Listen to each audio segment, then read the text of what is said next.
Hello, thanks for joining me, astrologer Patrick Arundell, for your July monthly forecast for the Sun or the Ascendant. If you're new to my channel, I'd be delighted if you would subscribe or click on the like button. Also, if you want to download your free natal horoscope, see the link beneath this video and discover all your natal positions. Of course, if you want your 12-month forecast and character analysis and get 30% off with my special offer, please also see that link. And finally, if you want to sign up for your free daily horoscope, which will go through to your device each and every morning, please also see that link too. But that brings us to this month. So what does July hold in store? Hello Scorpio, and welcome to your monthly horoscope for July. This month sees the Sun making its way through the first 2/3 of the month through your sector of adventure, of dynamism, of expanding your boundaries. If the lockdown has been really frustrated in terms of travel for you, this is a great opportunity to get that into your schedule, and hopefully as things unfold, you will be able to get away. If staying closer to home is more your thing, doing more physical activities around your home could appeal to you. But I feel an area that you may be looking to make a big change around could be your work.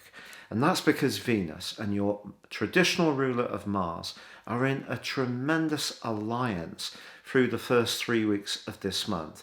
And that's going to give you an added amount of personal charisma.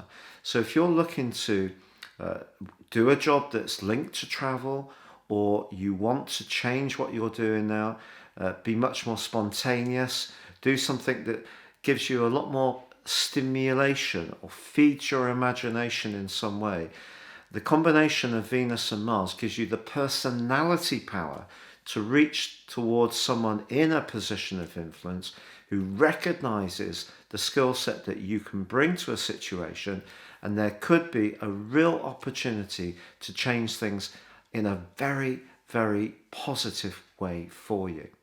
But let's just turn back to the very start of this month. Not only is the Sun in the sign of Cancer, we have Mercury, the planet of communication, still in its home zone of Gemini. It's had an extended stay there because of its recent retrograde. It only just came out of shadow on the 26th of June, and it is tangling with Neptune through the first part of this month. So anything to do with managing information still is going to require a degree of precision, particularly around your love life, to be honest, because Neptune in your fifth house of romance is interacting with Mercury's position in where you're most connected, the deepest part of your connection. And whether it's around money, whether it's around plans that you want to develop together, if there is some kind of uncertainty there, it is going to be important to try to clarify things. And yet the first 10 days of this month sees the Sun in the 9th house in a really dramatic connection to Uranus, the planet of the planet of surprises, but in your sector related. So if you're connecting to somebody new who you find to be very stimulating, sometimes a bit unpredictable, you may bring different things to the situation. If this is a traveling companion, or you meet someone on your travels who really brings that sense of excitement to your situation, and it wouldn't be a surprise if you met someone through your work who you were drawn to in a romantic dimension, then that gives you a big insight into what the early parts of this month hold. But even though Mars gives you a great opportunity to be so self-confident and assertive early in this month, it is being challenged by Uranus and also Saturn in your sector of the home, in Saturn's case, and Uranus in a relationship. So if you are wanting to aim high, do something different, a existing relationship or a family member may be more resistant to what you want to do. But also, on the 10th, there is a new moon, and that new moon is just going to strengthen your desire to shake things up, to make things a little less predictable. Now, this is counterintuitive in some ways, because you're a sign that likes a degree of stability in your life because you're a fixed sign. But when changes come for you, they tend to come in a very powerful and dramatic way, because of your modern ruler of Pluto is very much about transformations.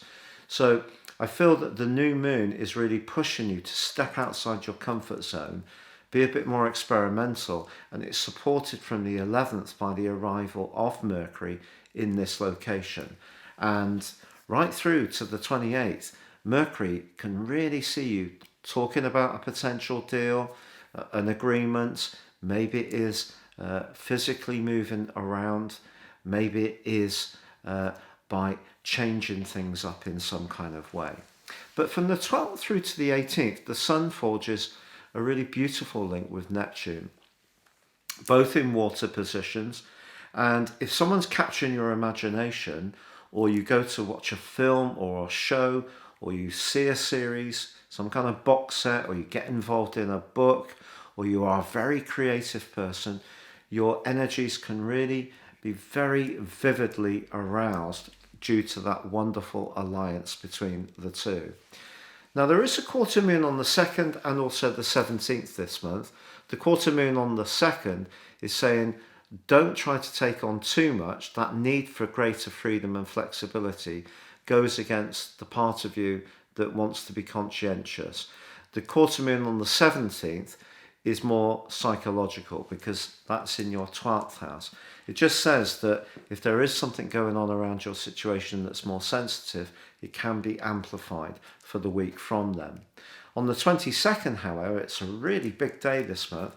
The Sun powers back into the sign of Leo, which it rules. It loves being here, and this strengthens your ambition.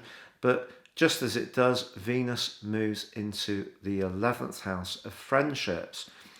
But on the same day, Saturn and Uranus end a square which has been going on since the second week of January. This is because Saturn's in a retrograde. It's inverting in the direct angle. So it's coming in within the 3-degree orb that I use.